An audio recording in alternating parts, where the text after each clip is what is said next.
Sarah had always dreamed of living alone, and after years of cramming for exams and surviving ramen noodle dinners in dorms, the thought of her first apartment after graduation was exciting. She found it, a modest one-bedroom on the outskirts of town, not too far from her new job at a publishing house. The rent was affordable, the location was quiet, and the pictures online made it look cozy. It was perfect. Moving in was a whirlwind. Boxes piled up in every corner of the room, a stack of books waiting to be shelved, and a few mismatched pieces of furniture she'd acquired from thrift stores. Sarah was thrilled. It was her first taste of independence, her first space to call her own. But something about the apartment, an odd, lingering chill in the air, unsettled her. She shrugged it off, blaming it on the fact that she'd just moved in and wasn't used to the space yet. The first few nights were uneventful. Sarah settled into her routine, waking up early to head to work and coming back late, tired from the day. She enjoyed the solitude. There were moments, though, when she'd hear strange creaks and groans in the walls. Too loud for an old building, she thought. But she told herself that it was nothing. The wind outside, maybe, pipes settling, the usual noises of an apartment complex.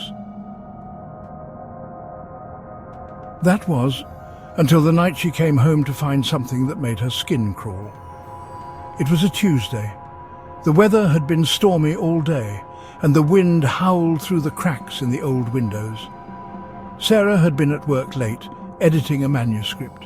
She had come home exhausted, desperate for sleep, but when she stepped through the door, she froze. The apartment was dark except for a faint glow from the hallway, but it wasn't the darkness that made her heart race. It was the smell, the heavy metallic scent of something burnt, as though the air itself had been singed. She inhaled sharply, trying to place it, but the smell didn't make sense. "Sarah!" "Hello!" she called out, half expecting her roommate from college, who had promised to stop by with some old things for Sarah, but she was alone. She flipped the light switch, but nothing happened. The bulb had blown, she thought, sighing in annoyance. Great. She made her way to the kitchen, where she had left a few dishes soaking in the sink. As she stepped over the threshold into the small kitchen, something caught her eye. A subtle movement in the corner of her vision. Her breath caught in her throat. The old wooden cabinet doors, which had always been tightly closed, were slightly ajar. The edges of the doors were darker than the rest of the wood. Sarah's stomach twisted. She didn't remember leaving the cabinet open. She didn't remember opening it at all. Stepping closer, she reached for the handle, her fingers trembling. Inside, on the bottom shelf, was a small object, almost like a trinket wrapped in a cloth. She didn't recognize it. As she pulled it out, she felt an odd heat emanating from it, a warmth that shouldn't have been there. It was a small doll, a cheap porcelain thing with matted brown hair and chipped paint. The eyes were wide and hollow, as if they were staring right through her. Sarah's throat tightened.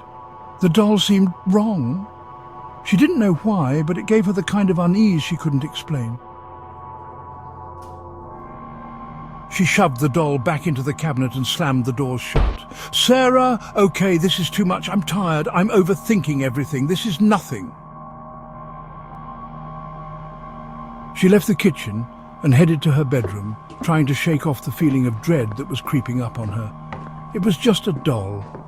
She would throw it away tomorrow, or better yet, give it to Goodwill. She needed sleep, but as she lay in bed, staring at the ceiling, she couldn't shake the sense that she wasn't alone. The silence in her apartment felt oppressive, suffocating. She glanced at the clock on her nightstand. It was almost midnight. The wind outside howled again, rattling the windows. Then a soft thud came from somewhere in the apartment. Her heart leaped into her throat. The noise had come from the kitchen. She swallowed hard and pulled the covers up to her chin, willing herself to ignore it. It was probably just the ice maker. But then there was another thud. It was closer this time. Frozen in place, Sarah held her breath, listening intently. The apartment was so still that she could hear the faintest scraping sound, like something being dragged across the floor. Slowly, she climbed out of bed, moving quietly as she made her way toward the kitchen. The sound stopped as soon as she reached the threshold. Her gaze darted to the cabinet. The doors were wide open again. Her pulse raced. She didn't want to go near it, but her feet moved before she could think. She approached the cabinet with slow, deliberate steps, afraid of what she might find. And when she opened the door, her stomach dropped. The doll was gone. The shelf was empty. She whispered, her voice shaking. She turned around quickly, searching the kitchen. Nothing. The apartment was still, the air thick with tension. Suddenly she heard a faint sound, a soft giggle. It came from behind her. Sarah whipped around, her heart pounding in her chest. There, in the far corner of the kitchen, the doll sat on the floor facing her. Its hollow eyes seemed to gleam in the dim light. A cold sweat broke out across Sarah's forehead. She stepped backward, her legs shaking. She didn't understand. She couldn't explain it. The doll had moved on its own. Without thinking, she grabbed it from the floor, tossing it into the nearest trash can. She didn't sleep that night. Every creak of the building, every soft rustle of the wind outside sent her heart racing. By morning, she had packed up a few things, her mind reeling. She wasn't staying another night in that apartment. The landlord was confused, but didn't question her when she left.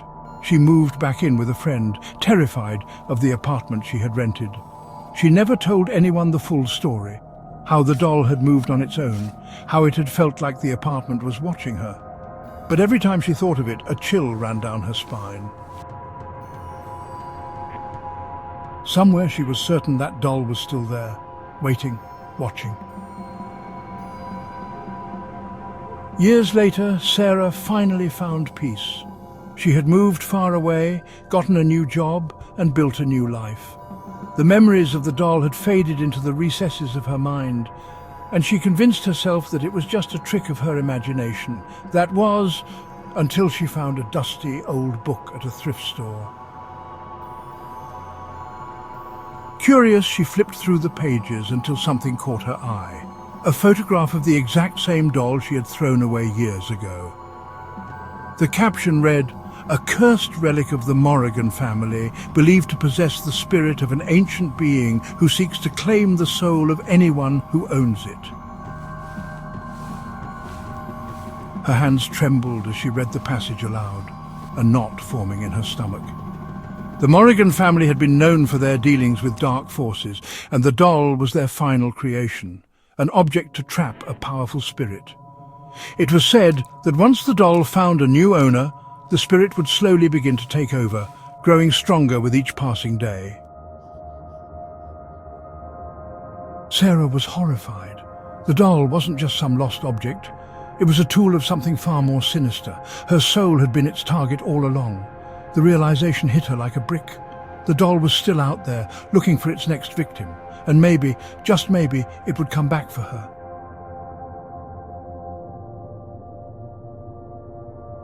She closed the book.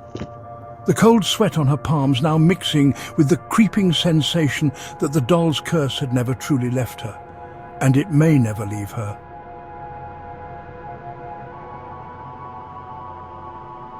Ever.